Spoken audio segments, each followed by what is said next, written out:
මට මේක නිකං කරලා දෙන්න පුළුවන්. බෑ. ගාන පොඩක් අඩු කරන්න එහෙනම් පුළුවන්. ඒත් බෑ. තමන් කිසියම් දෙයකට දක්ෂ නම්, තමන් කිසියම් දෙයකට ප්‍රවීණයෙක් නම් කිසිම තැනකදී කිසිම දෙයක් නිකං කරන්න අවශ්‍ය වෙන්නේ නැහැ.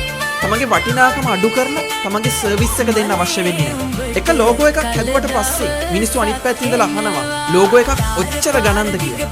හැබැයි ලෝගෝ එක හදන්න ඒ මිනිස්සයා කොච්චර කාලයක් පුහුණුනාද?